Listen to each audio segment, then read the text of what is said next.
네, 여러분 저희가 계속해서 이 다윗의 인생 수업이라는 이 시리즈를 통해 다윗이 어떻게 연약하고 깨어진 평범한 사람이었음에도 불구하고 어떻게 하나님 보시기에 합당한 하나님의 눈에 이렇게까지 감동된 삶을 살 수 있었는지 저희가 살펴보고 있습니다. 그러면서 우리도 스가랴 12장에 그날의 연약한 사람도 다윗과 같고 우리도 우리를 향한 그 하나님의 지극히 풍성한 은혜를 과소평가하지 않는다면, 그리고 우리의 넘어짐과 실수와 실패 속에도 다윗처럼 포기하지 않고 다시 일어나 즉각 회개하고 망설임 없이 일어나서 계속해서 하나님을 온 마음 다해 사랑하기를 추구한다면 우리도 하나님 보시기에 합당한 삶을 살 수 있다는 용기와 소망을 주기 위함이라. 그래서 저희가 이제 이전 강의에서 다윗을 진정 다윗되게 만든 비결이 무엇이냐? 그가 본 하나님의 마음이다. 그가 갖고 있었던 하나님에 대한 지식이다. 여러분, 사람은 하나님에 대한 자신의 증언을 감출 수가 없습니다. 우리가 하나님을 어떠한 분으로 생각하고 그분의 마음을 어떻게 이해하고 있는지는 반드시 우리의 삶에 결실을 맺게 되어 있습니다. 다윗을 진정 다윗되게 만든 비결은 그가 갖고 있었던 하나님에 대한 지식입니다. 하나님에 대한 개념입니다. 그래서 저희가 이제 이전 강의에서 하나님의 인자하심에 대해서 살펴보았습니다. 하나님의 인자가 무엇을 의미하고 특별히 다윗이 이해한 하나님의 인자하심이 어떤 성격인지, 그 인자하심이 흘러넘친다. 하나님께서 모세에게 당신의 영광을 계시하시되 나는 자비롭고 은혜로우며 노하기를 더디하며 인자와 신실이 풍성히 흘러넘친다.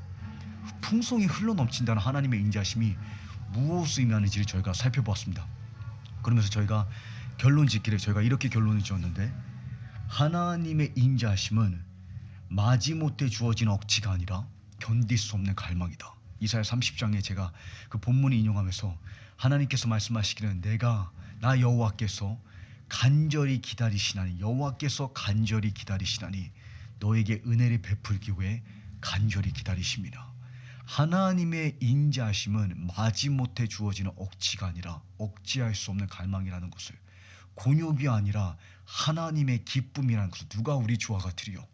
하나님을 구별짓는 세상의 모든 신 가운데 하나님을 구별짓는 독보적인 요소가 무엇이냐? 여호와는 죄를 용서하기를 기뻐하시며, 이것이 하나님의 곤욕이 아니라 하나님의 고욕이 아니라 하나님의 영광이라는 것을, 여호와께서 높이시리니 여호와께서 영광 받으시니니 이는 우리에게 자비를 베풀기 위함이라. 그래서 우리가 강조하기를 이따금씩 일어나는 변수가 아니라 하나님 안에 가장 자연스럽게 촉발하는 성향이라는 것을, 이따금씩 일어나는, 가끔씩 어쩌다가 마지못해 일어나는 억지나 변수가 아니라 하나님 마음에 억지할 수 없는 가장 자연스럽게 가장 즉각적으로 촉발하는 하나님의 성향이라는 것을, 하나님께서 예레미야 선지자에게 그러한 주님의 마음을, 그러한 주님의 본성을, 그러한 주님의 고유한 특성을 내 창자가 들끓는다고까지 표현하셨습니다. 내가 너를 생각할 때 내 사랑하는 자식이 아니냐, 내가 기뻐하는 아들 에브라임이 아니냐, 내가 너를 깊이 생각하노니 내 마음 창자 하나님 내면의 가장 깊은 곳에 국률이 들끓는다. 국률이 솟아오른다. 그래서 저희가 결론 짓기를, 하나님의 인자하심은, 이 변함없는 사랑은, 이 국률은 수동적이지 않습니다. 맹렬하게 들끓는다. 마치 태양의 150만 도의 뜨거운 그 열기와 온도가 많은 물로 그 열기와 에너지를 감소시킬 수 없는 것처럼 하나님 안에 억제할 수 없는 이 갈망과 국률과 인자하기를, 은혜를 베풀기 위한 간절함이 들끓는다. 맹렬하게 들끓는다. 그러면서 하나님께서는 우리 자신보다도 우리를 더 간절히 바라신다. 우리 자신보다도 우리와 더 가까이 계신다. 다윗의 시편 139편을 보게 되면, 참고로 여러분, 이 다윗의 시편은 이 스토리의 사건과 그 순간 가운데 다윗이 하나님과 어떠한 대화를 내면에서 오고 갔는지, 그의 내면의 친밀함의 삶을 우리에게 보여줍니다. 시편 139편에 나의 안고 일어서만 하시며 내가 하늘 보좌에 내 자리를 펼치나 아니면 음부에 내가 지옥과 같은 그 음부에 내가 그런 음부와 같은 시즌 가운데 사망의 음침한 골짜기를 지나는 내 삶 속에 가장 수치스럽고 가장 절망스러운 그런 시즌 가운데도 여호와께서 거기 계시며 바다 끝에 가서 새벽 날개를 치며 바다 끝에 가서 거할지라도 거기서도 주의 오른손이 나를 붙잡으시고 나를 인도하시는도다. 하나님은 우리가 이해하고 있는 것보다 우리와 가까이 계시며 우리의 마음보다도 주님을 붙잡으려는 우리의 마음보다도 당신 자신을 우리에게 주기 원하시는 마음이 주님의 마음이 더 풍요롭다. 그것이 하나님의 인자하심이고 그러한 하나님의 인자하심이 그러한 주님의 마음이 변함이 없으며 풍성이 흘러넘친다. 이것이 다윗의 비결이라고 했습니다. 다윗은 이 하나님의 인자심을 한번 지식적으로 인지하는 것으로 그냥 지적으로 깨달은 것으로 족하지 않았습니다. 일평생 이 하나님의 인자심을 자신의 삶의 과업으로 삼았고 이 하나님의 마음을 앙망하는 것을 자신의 삶의 과업으로 삼았고 이 하나님의 인자심의 풍요로움에 풍성이 넘쳐흐른다라는 그 주님의 말씀을 있는 그대로 믿고 취해서 그 진수성찬에 나와 이 하나님의 인자심의 풍요로움을 만끽했다. 그것이 다윗을 진정 다윗되게 만들었던 비결이라고 말씀드렸습니다. 시편 63편에 참고로 시편 63편은 다윗이 압살롬에게 쫓기고 있는 상황 가운데 하나님께 고백하고 있는 내용입니다. 여러분, 다윗이 자신의 아들에게 쫓기고 있는 상황 가운데 어떠한 진리를 붙잡았냐? 무엇이 그의 마음을 지탱하게끔 하였냐? 그 비결이 무엇이었냐? 주의 인자하심이 생명보다 낫기에 Your steadfast love, Jesus, is better than life. 주의 인자하심이 생명보다 낫기에 내 입술이 주께 영광을 돌릴 것입니다. 자신의 자식이 지금 자신의 목숨을 위협하고 왕권을 노리며 창과 칼을 들고 자신을 쫓고 있는 상황 가운데 다윗의 마음을 무너지지 않게끔 지탱한 것이 무엇이냐? 하나님, 당신의 인자하심이 생명보다 더 달콤하게 내 입술이 하나님의 인자하심의 그 영광을 노래할 것입니다.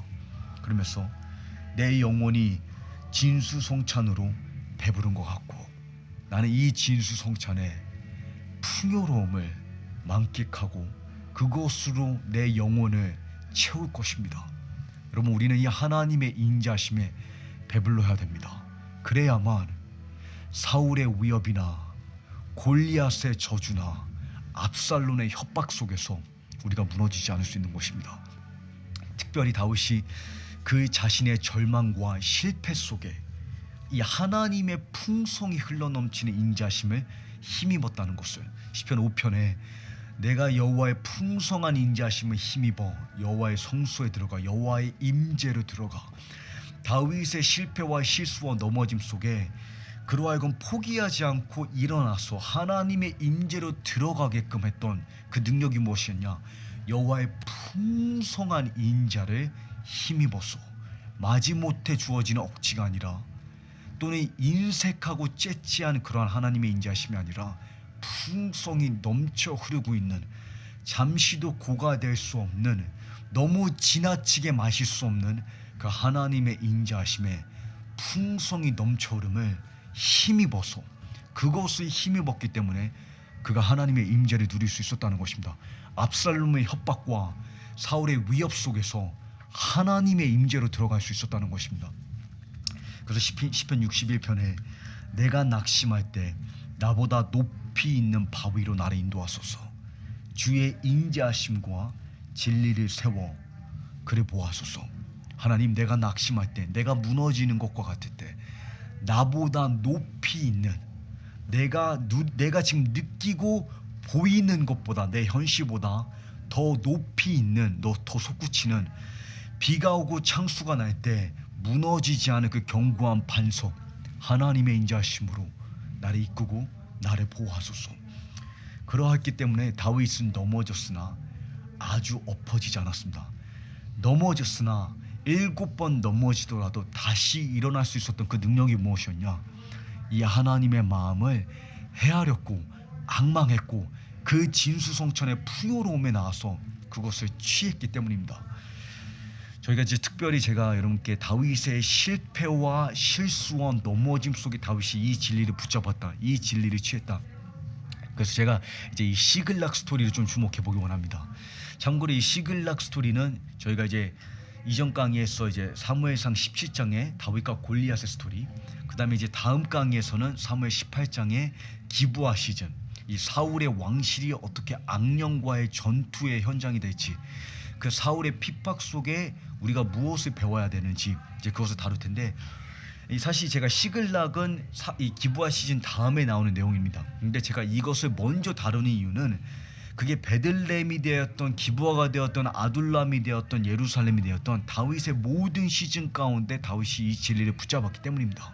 그러니까 이것은 사실 순서가 중요한 게 아닙니다. 다윗이 이 하나님의 마음을 시글락에 가서 기브아의 시즌에 아둘람에서 깨달은 것이 아니라 베들레헴의 목동의 꼬마 아이로 아버지와 형들이 조롱하고 비꼬고 노골적으로 무시하는 그런 시즌 가운데 있을 때 그의 정체성이 무너지지 아니하고 그가 계속해서 하나님의 임재 가운데 살아갈 수 있었던 능력이 무엇이었냐면 이 하나님의 인자하심, 모세가 보았던 그 하나님의 영광을 앙망하였고 그 아름다움에 집중하였고 그것을 삶 가운데 누렸기 때문에 그것이 다윗의 삶의 기초가 되었다는 것입니다. 그래서 우리가 이것을 먼저 이해하고 기브아 시즌을 바라보는 것이, 그것을 살펴보는 것이 중요합니다.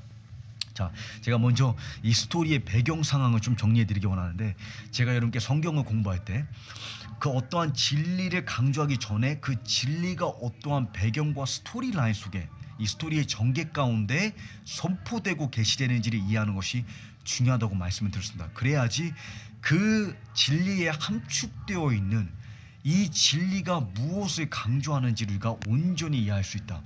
그래서 다윗의 이 배경 상황, 지금 어떠한 진리 속에 시글락이 펼쳐지고 그 시글락이 불타는 그 상황 속에 다윗이 어떠한 진리를 붙잡는지를 저희가 함께 살펴보기를 원하는데, 먼저 다윗이 골리앗을 극적으로 이기고 정복하고 이제 사무엘 17장과 21장을 보게 되면 그가 목동에서 왕실로 승진하는 장면이 있습니다. 근데 이 승리가, 이 극적인 기적적인 승진이 얼마 지나지 않아서 갑작스러운 핍박으로 변하는 것을 보게 됩니다.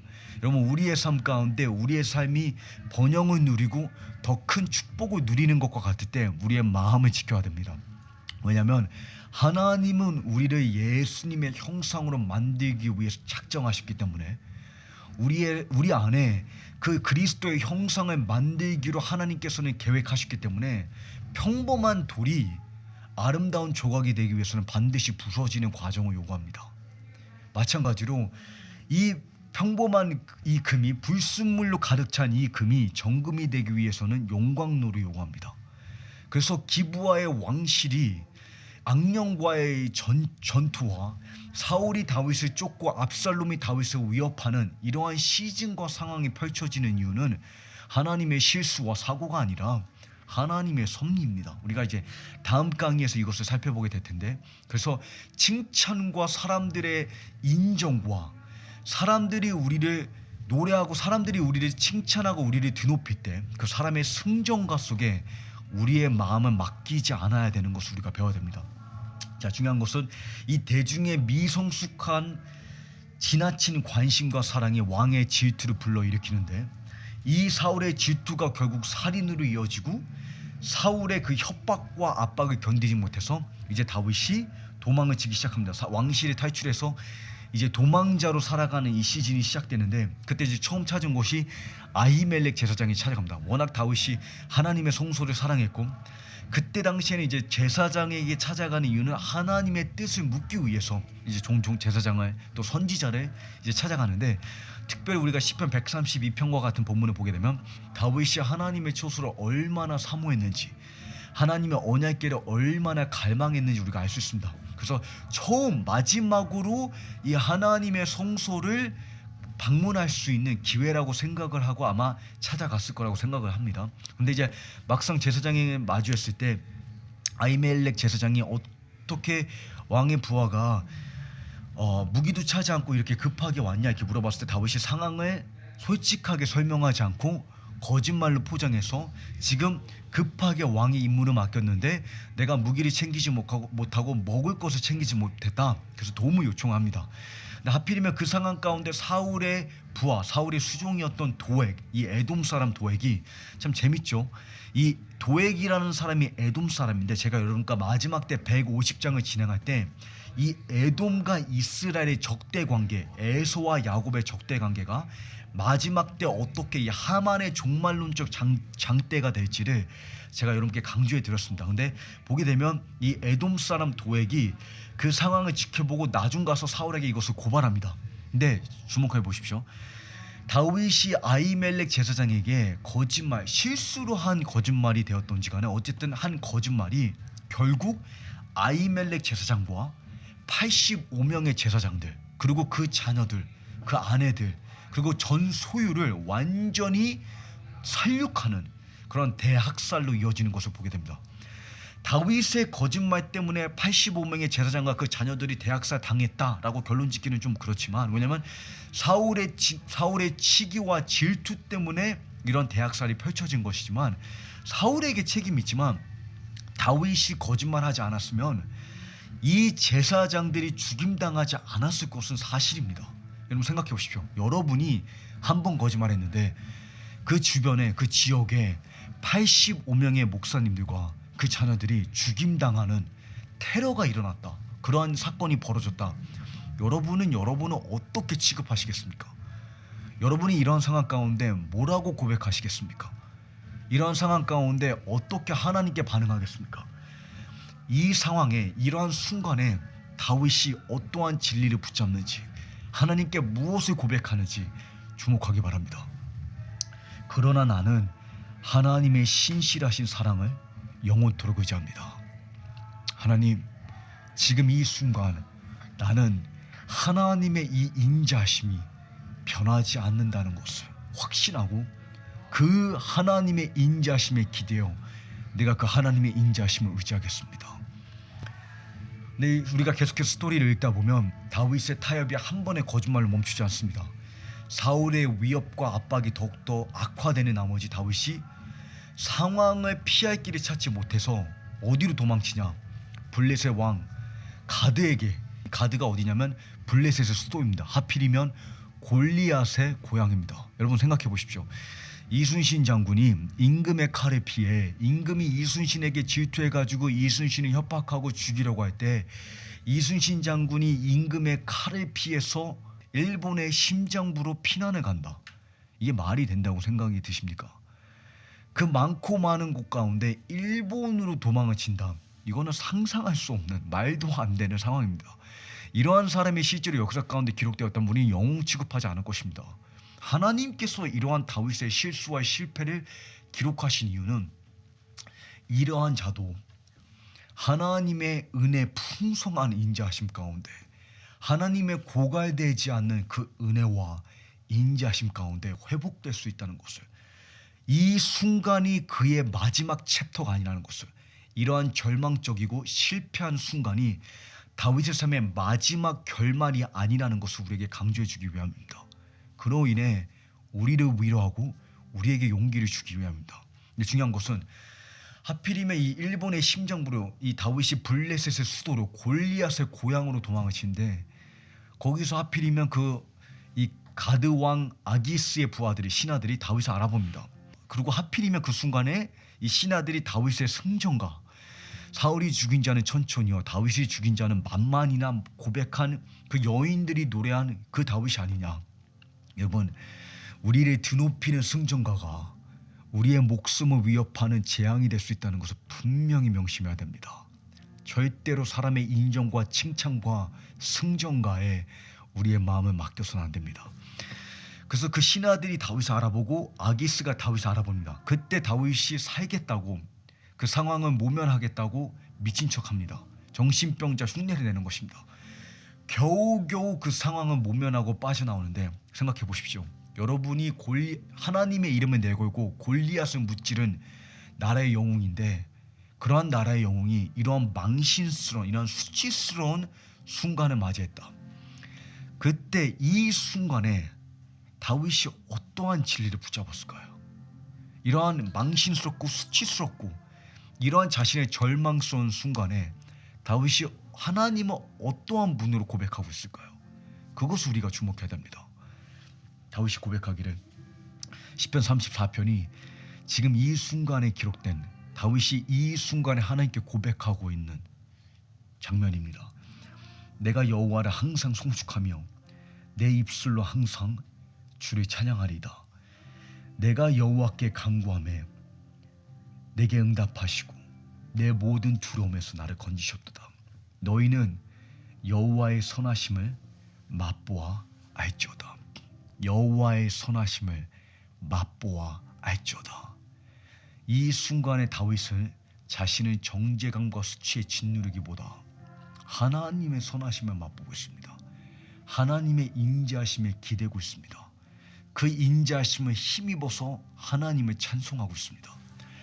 어떻게 보면 이것이 위선자의 모습이처럼 보일 수가 있는데 지금 이것은 죄를 정당하고자 하는 위선자의 모습이 아닙니다. 다윗은 잠시도 조금도 죄를 가볍게 여기거나 죄를 정당화한 사람이 아닙니다. 그는 철저하게 자신의 죄를 하나님 앞에 인정했고 자백했고 하나님 앞에 회개를 구했지만 그 자신의 실패와 실수 속에 자신의 넘어짐 속에 자신의 죄를 자신의 실수를 하나님의 다함없는 은혜와 풍성한 인자하심보다 과대평가하지 않은 것입니다. 하나님의 인자하심을 과소평가하지 않은 것입니다. 여러분 주목하시기 바랍니다. 이러한 다윗의 고백과 반응은 절대로 죄를 가볍게 여기는 위선자의 모습이 아니라는 것을 그는 철저하게 하나님 앞에 죄를 인정했습니다. 내가 주께 죄를 인정하고 내 범죄를 감추지 않겠습니다. 내가 내 범죄를 여호와께 고백하리이다. 주께서 내 죄악을 용서하셨습니다. 내 죄를 인정하고 하나님 감추지 않습니다. 그러나 내가 아는 이 한 가지 사실은 무엇이냐? 내 이 넘어짐보다 이 실수와 이 실패보다 하나님의 은혜를 과소평가하지 않겠습니다. 나의 죄를 하나님의 다함없고 풍성한 인자하심보다 과대평가하지 않겠습니다. 나는 그러한 실수를 저지르지 않을 것입니다. 이것이 다윗의 삶의 능력입니다. 다윗의 삶에 다윗되게 만들었던 비결입니다. 그 하나님의 마음을 과소평가하지 않았다는 것. 그러나 하나님의 이 은혜의 깊이와 넓이와 길이와 높이의 그 풍성함을 온전히 하나님의 말씀이 하나님께서 성경에 증언하고 계신 있는 그대로 믿고 취하고 누린 것뿐입니다. 그것이 다윗의 삶의 능력이고 그것이 다윗의 삶의 비결입니다. 그래서 그는 잠시도 망설임 없이 이러한 넘어짐 속에서 이러한 수치와 절망 가운데 잠시도 망설이지 않고 즉시 회개하고 즉각 일어나서 하나님의 품에 기대고 주님의 임재로 들어가는 것을 보게 됩니다. 지금 이 순간 가운데 블레셋에게 지금 자신의 정체성이 드러나고 자신의 정체가 드러나고 지금 이런 망신스러운 순간 가운데 다윗이 무엇을 노래하고 있냐? 그가 고백하기를 하나님이 나를 위하심을 내가 아나이다. 하나님, 내가 아는 이 한 가지 사실, 하나님은 나를 위하십니다. 하나님을 붙잡으려는 나의 간절함보다 나를 위하는 그 하나님의 간절함이 더 맹렬하다는 것을 지금 이 순간에도 나는 이 사실을 압니다. 모두가 나를 비꼬고 조롱하는 이 순간에 하나님은 나를 위하신다는 것을, 내 부모와 형제가 나를 받지 않으나 하나님은 나를 받으신다는 것을, 하나님의 마음은 나를 향해 있다는 것을, 내 자신이 볼 때에도 내가 못마땅하지만 하나님은 못마땅하게 나를 멸시하고 쳐다만 보지 않으시고 나에게 은혜 베풀기 위해 간절히 그 주님의 마음이 들끓고 있다는 것을 나는 그 진리를 압니다. 이것이 다윗의 삶의 능력입니다. 여러분은 이러한 하나님의 마음을 아십니까? 이러한 하나님의 마음을 누리고 살아가십니까? 여러분, 이 진리를 그냥 한 번 귀로 듣고 감동받는 것을 족하지 마십시오. 그것은 우리의 삶에 지속적인 변화를 가져올 수 없습니다. 여러분의 삶 가운데 진정하고 지속적인 변화와 돌파는 어디서 주어지냐? 이 진리가 여러분의 입술에서 고백될 때 다윗은 자기 자신을 향해서 설교하고 노래했습니다. 내 영혼아 왜 낙심하느냐? 내 영혼아 왜 낙심하느냐? 눈을 들어서 하나님의 마음을 보라. 현실의 압박 속에 매몰되지 말고, 현실의 절망 속에 매몰되지 말고, 현실의 넘어짐 속에 낙심해서 짓눌리지 말고, 수치와 정죄감과 참속 속에 골리앗의 저주와 형들과 부모의 조롱과 사울의 비난 속에 매몰되지 말고 짓눌리지 말고 눈을 들어 하나님의 아름다움 앙망하라. 그 주님의 마음에 기대어라. 사랑하는 자의 품에 기대어서 광야에서 나오라는 것입니다. 하나님의 임재로 들어가라는 것입니다. 이것이 다윗의 삶의 비결입니다. 여러분, 그렇지만 다윗도 사람입니다. 맞죠? 이러한 하나님의 마음을 헤아리고 노래하고 고백하지만, 그리고 하나님의 주권을 알지만, 자신의 삶 향한 하나님의 리더십을 이해하지만, 그러한 가운데도 현실의 압박 속에 매몰되고 짓눌리는 것을 우리가 볼 수 있습니다.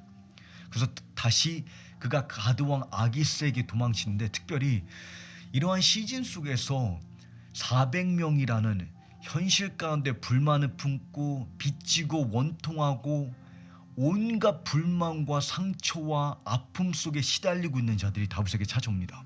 하필이면 나사에게도 벅찬 이 상황 가운데 이 어중이 떠중이들이 자신의 삶 가운데 온 것입니다. 그것도 400명이나 400명이 홀로 온 것이 아니라 자녀들과 그 아내들과 온 전 재산을 가지고 다윗에게 찾아옵니다.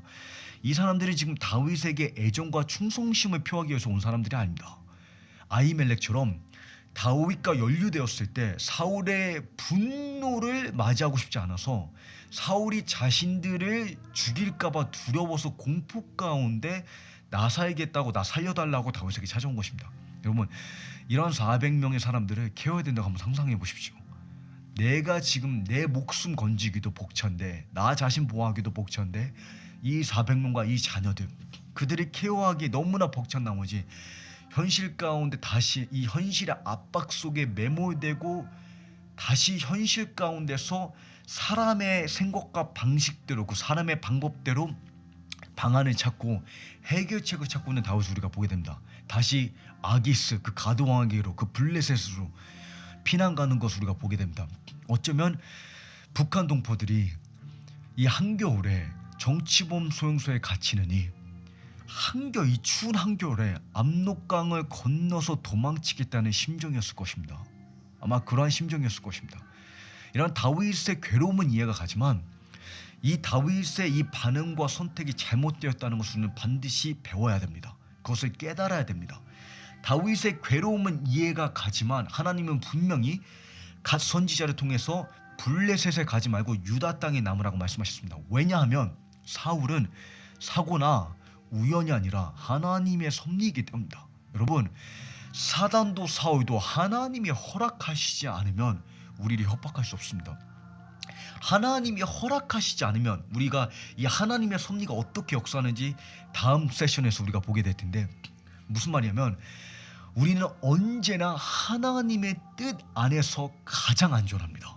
하나님의 뜻 안에 우리는 불멸의 존재라는 것을 반드시 명심해야 합니다.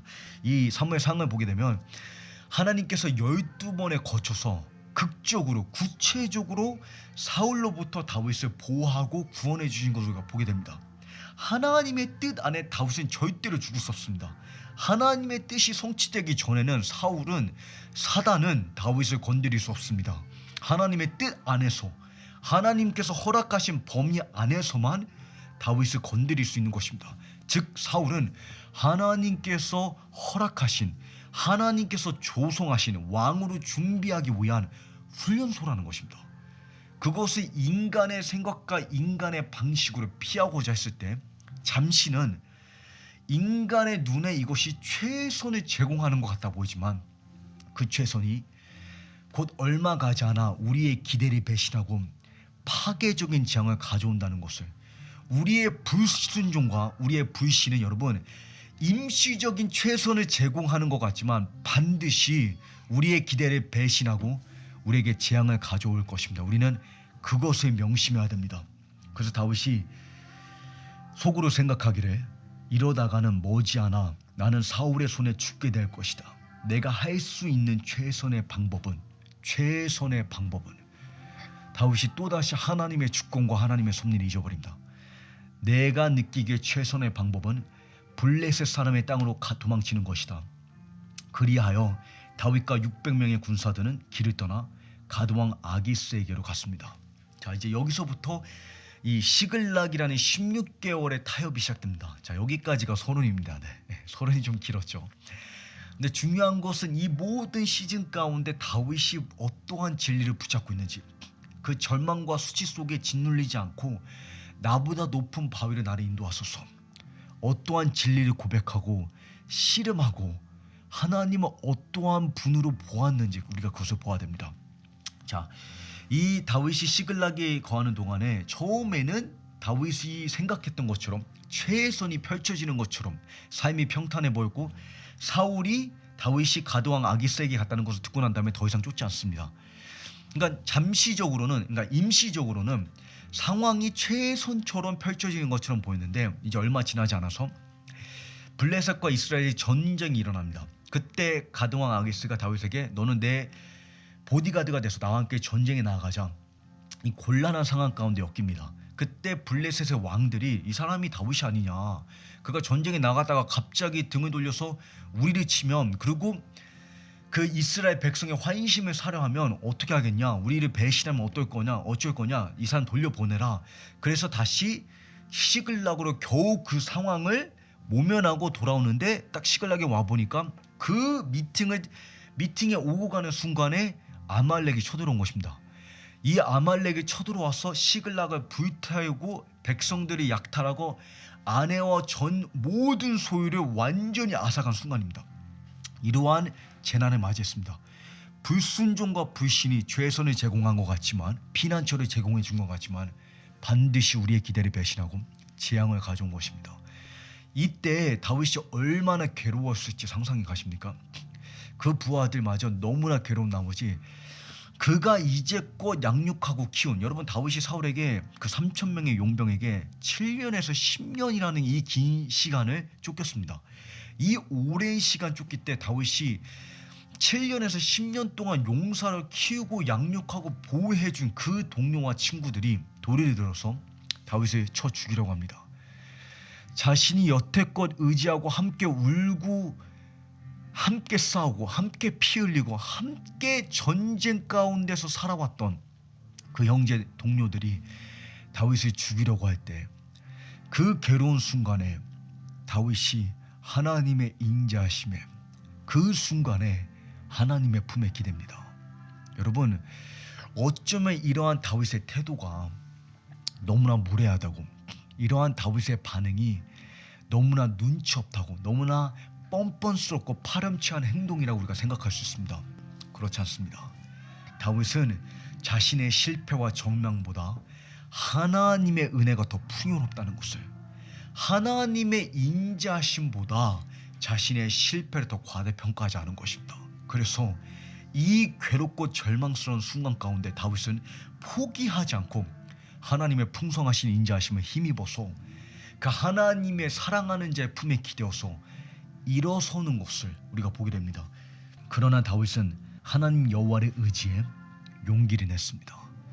하나님의 이 마음을 헤아리는 자는 이러한 절망 속에, 이러한 시글락에 불타고 내 삶이 완전 빼앗기고 내가 소유한 모든 것이 완전히 으깨진 것과 같은 그러한 때에 삶을 포기하지 않고 일어설 수 있는 용기가 있습니다.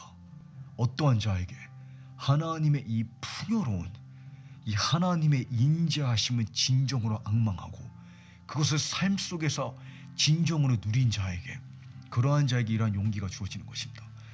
그리고 결국 하나님은 이 한 사람의 회개를 통해서, 여러분 하나님은 종종 우리의 회개를 통해 우리가 자초한 실패와 실수와 그 모든 재난을 불구하고 그 재난을 초월하는 모든 것을 온전히 회복할 수 있는 그러한 회복을 하나님께서는 이루십니다. 회개가 그러한 능력입니다, 여러분. 그러므로 우리의 넘어짐과 실수 속에 그냥 주저앉아 있지 말고 회개 가운데 하나님의 마음으로 망설이지 말고, 여러분 망설임은 하나님의 뜻이 아닙니다. 하나님의 임재 가운데 망설이는 자는 하나님을 모르는 사람입니다. 하나님을 경외하는 자는 진정한 회개로 즉각 다시 일어나서 하나님의 품에 기댈 수 있는 자가 하나님을 진정으로 경외하는 자입니다. 그러므로 다윗은 그 즉시 일어나서 용기를 내고 가서 싸웁니다. 그때 하나님께서 모든 것을 회복시켜 주십니다. 자, 이 상황이 펼쳐지고 있는 가운데 사울이 블레셋과 전쟁을 치르고 그 전투에서 패배해서 결국 사울과 그 아들들이 전사합니다.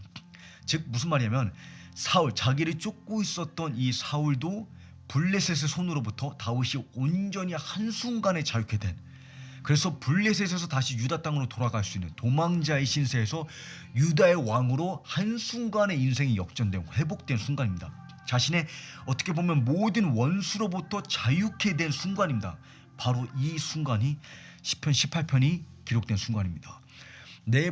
다윗의 모든 원수로부터 자유케 된 이 순간에 중요한 것은 다윗이 하나님을 어떠한 분으로 보았냐, 하나님의 무엇을 노래하냐, 특별히 자신의 이 회복과 이 구원을, 자기가 자초한 이 모든 실패와 실수를 불구하고 자기가 회복된 이것을 무엇에 공헌할까, 하나님의 어떠한 측면을 강조하냐, 그것을 주목하시기 바랍니다. 시편 18편에 주께서 나를 안전한 곳으로 데려가셨습니다. 그분이 나를 기뻐하셨기 때문에 나를 건져주신 것입니다. 하나님께서 나를 기뻐하시기 때문에 나를 건져주신 것입니다. 주의 온유하심이 나를 크게 하셨습니다.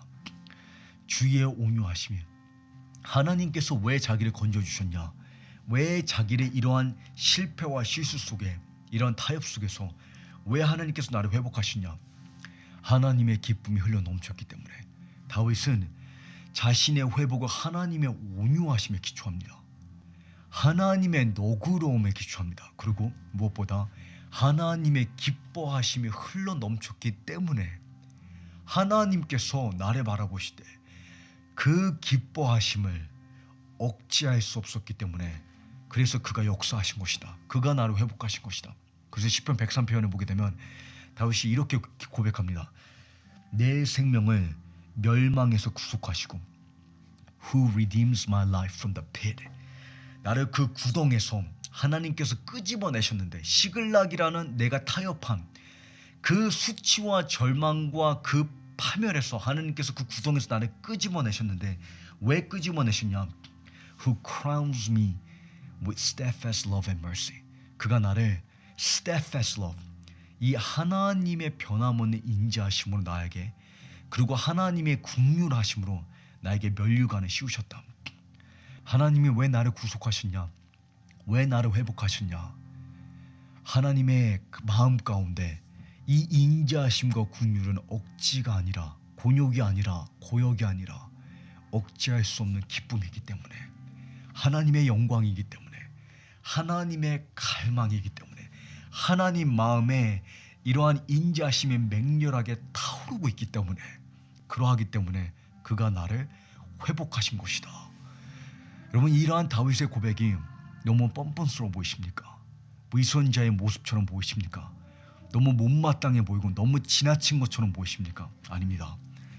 하나님의 마음에 그 다함 없고 풍요로운, 풍성이 넘쳐 흐른다고 하나님 스스로 계시하고 계신 그 하나님의 영광을 과소평가하지 않은 것뿐입니다.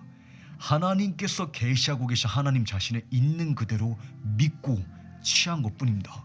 그 하나님의 인자심이 고갈될 수 없다는 것을, 인색하고 째째하지 않고 넘쳐 흐른다는 것을 믿고 취한 것뿐입니다. 매튜 헨리라는 신학자는 말하기를, 우리의 구원은 하나님의 위대한 기쁨에 비친다. 우리의 구원은, 하나님께서 왜 우리를 구속하시냐, 예수님께서 왜 십자가에 달리셨냐, 예수님께서 왜 당신의 보혈로 우리를 죄에서 구속하시냐, 우리의 파괴적인 무너짐과 우리의 실패와 실수 속에 하나님은 왜 결국 우리가 회개할 때 우리를 회복하시고, 더 나아가 그냥 우리를 가엾게 여기실 뿐만 아니라 우리에게 생명의 면류관으로 인자심으로 우리에게 면류관을 씌워주시냐. 하나님의 기쁨에 비친다. 하나님의 그 위대한 기쁨이, 하나님의 선하신 기쁨이, 하나님 안에 억제할 수 없는 이 기쁨이 창조의 근원이 될 뿐만 아니라 구속의 동기이자 구속의 원인이자 구속의 원동력이라는 것입니다. 여러분, 이것이 성경의 진리입니다. 이것이 예수님의 복음입니다. 에베소서를 보게 되면 사도 바울이 하나님께서 태초 이전에 우리를 왜 예정하시냐, 왜 예수님을 보내서 우리를 구속하시냐, 하나님의 선하신 기쁨 때문에, 하나님의 선하신 기쁨에 따라 하나님 마음에 억제할 수 없는 풍성한 이 기쁨이 흘러넘쳤기 때문에, 그래서 하나님께서 이사야 62장과 같은, 이사야 43장과 같은 그러한 본문을 우리에게 덧붙이시는 것입니다. 왜냐? 우리가 이 하나님의 마음을 이해하는데 우리의 감각이 붕괴되었다는 것을, 우리의 생각과 마음이 오염되었다는 것을 하나님께서 아시기 때문입니다. 그러나 이스라엘아, 내가 너의 죄를 관가하지 않을 것이지만, 내가 너를 징계할 것이고, 내가 너를 정국과 같이 만들 것이지만, 내가 반드시 아버지가 사랑하는 자식을 징계하는 것처럼, 징책하는 것처럼 내가 너를 징계해야 되지만, 그러나 이스라엘아, 두려워하지 말아라. 그러나 이스라엘아, 분명히 기억해라. 내가 너를 지명하였고 내가 너를 불렀는데 너는 내 것이 될 것이라. 내가 너를 소유할 것이라. 내가 마지못해 억지로 너를 그냥 봐주는 것이 아니라 나는 너를 내 소유로 취할 것이다. 왜 그러하냐? 내가 너를 사랑하기 때문에, 내 눈에 너가 너무나 소중하기 때문에, 내가 너를 소중히 여기기 때문에. 이것이 구속의 논리입니다. 구속의 원인입니다. 하나님이 우리를 회복하시는 이유가 무엇이냐? 그 주님의 마음 가운데 그가 나를 기뻐하시기 때문에. 하나님, 내가 이 한 가지 사실 아나이다. 하나님은 나를 위하십니다. 이것이 다윗을 진정 다윗되게 만들었던 비결입니다. 여러분, 우리는 이 하나님의 마음을 헤아릴 수 있어야 됩니다. 이 하나님을 아는 지식에까지 성숙해져야 됩니다. 히브리서를 보게 되면 히브리서 기자가 우리와 어떠한 논쟁을 펼치냐, 우리가 하나님의 보좌로 담대히 나가자. 하나님의 보좌로 어떻게 담대히 나갈 수 있냐? 예수 그리스도께서 살아서 우리를 죄로부터 구속하셨을 뿐만 아니라, 한 번 우리를 그냥 봐주신 것이 아니라, 한 번 우리를 그냥 용서하신 것이 아니라, 지금도 살아서 우리를 변호하시고, 지금도 살아서 간절히 우리를 위해서 중보하시느니라. 지금도 주님은 우리를 위해서 중보하고 계신다. 주님을 붙잡으려는 우리의 간절함보다 우리를 위하는 그 주님의 마음이 더 간절하다, 더 맹렬하게 타오르고 있다. 그러므로 우리의 연약함을 채우라는, 우리의 깨어짐을 알고 계신 그 대제사장이 있으니, 우리를 변호하고 십자가에 달리기까지 우리를 위해 중보하고 계신 대제사장이 있으니, 무식하고 못마땅한 자들을 너그럽게 대하실 수 있는 분이다. 그러므로 담대히 하나님의 보좌 앞으로 나아가자. 여러분, 이것이 다윗이 깨달은 하나님의 아름다움입니다. 예수님의 마음입니다. 시편 103편에 다윗은 모세가 본 이 하나님의 영광, 자비롭고 긍휼이 많고 노하기를 더디하며 인자와 신실이 풍성히 넘쳐 흐르는데, 그 인자가 무엇을 의미하는지, 풍성이 흘러넘치는 것이 무엇을 의미하는지 그는 보았고, 그것을 삶 가운데 누리며 자신의 연약함 속에 연약함을 채우라는 예수님의 마음을 보고, 그 주님의 온유하심과 그 주님의 넘쳐흐르는 기쁨 가운데 하나님의 보좌로 나아갔던 것입니다. 담대함 가운데 망설이지 않고 하나님의 임재로 들어간 것입니다. 제가 이 본문을 읽고 마치도록 하겠습니다. 여호와는 긍휼이 많으시고 은혜로우시며 노하기를 더디하시고 인자하심이 풍부하시도다. 자주 경책하지 아니하시며 노를 영원히 품지 아니하시리로다. 우리의 죄를 따라 우리를 처벌하지 아니하시며 우리의 죄악을 따라 우리에게 그대로 갚지 아니하셨으니, 이는 하늘이 땅에서 높음같이. 하나님이 왜 우리의 죄악대로, 우리가 마땅히 받아야 될 그 처벌대로 우리를 처벌하지 우리 마땅히 우리의 죄와 우리의 실수대로 우리를 대하지 아니하시고 우리를 긍휼히 너그럽게 회복하시냐. 이는 왜냐하면 하늘이 땅에서 높음 같이 그를 경외하는 자에게 그 인자심이 크심이로다. 동이 서에서 먼 것 같이 우리의 죄가를 우리에게서 멀리 옮기셨으며 아버지가 자식을 긍휼히 여김같이 여호와께서는 자기를 경외하는 자를 긍휼히 여기시나이다. 왜냐하면 이는 그가 우리의 체질을 아시며 우리가 단지 먼지뿐임을 기억하심이로다. 왜냐하면 하나님은 우리의 체질을 아시기 때문에. 여러분, 하나님은 우리의 실수와 실패와 죄 속에 경악하지 않으십니다. 놀라고 계시지 않습니다. 여러분만 경악하고 있을 뿐 하나님은 놀라시지 않았습니다. 우리의 죄를 간가히, 우리의 죄를 가볍게 여기신다는 말이 아닙니다. 우리가 진정으로 회개하고 하나님께 나아갈 때 하나님은 멀찌감치 못마땅하게 쳐다만 보지 않으신다는 것입니다. 돌아온 탕자를 바라볼 때 아버지가 감격을 이기지 못해서 스바냐 3장에 하나님께서 우리를 바라볼 때 그 기쁨을 이기지 못하였어 구원하는 전능자로 나오시는 것처럼 아버지가 돌아온 탕자를 품기 위해서 달려가는 것처럼 한 번 우리가 주님께 처음 주님을 예수님이 영접했을 때 하나님의 마음이 그랬던 것이 아니라 그 돌아온 탕자를 바라보는 아버지의 마음이 변질되지 않는다는 것입니다. 변하지 않는다는 것입니다. 변질되지 않는다는 것입니다. 그것이 변함없는 예수님의 인자하심입니다.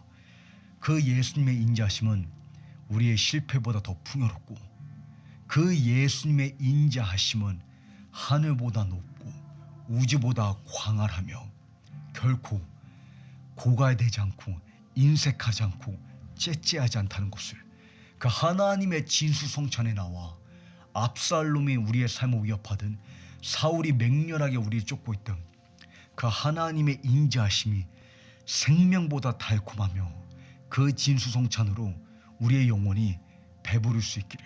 그러므로 내가 낙심할 때 나보다 높은 바위로 하나님 나를 이끄소서. 하나님의 인자하심과 신실하심으로 나를 보존하소서. 그러한 하나님의 인자하심을 앙망하기를, 그 주님의 마음을 과소평가하지 않기를 간절히 소망해 봅니다.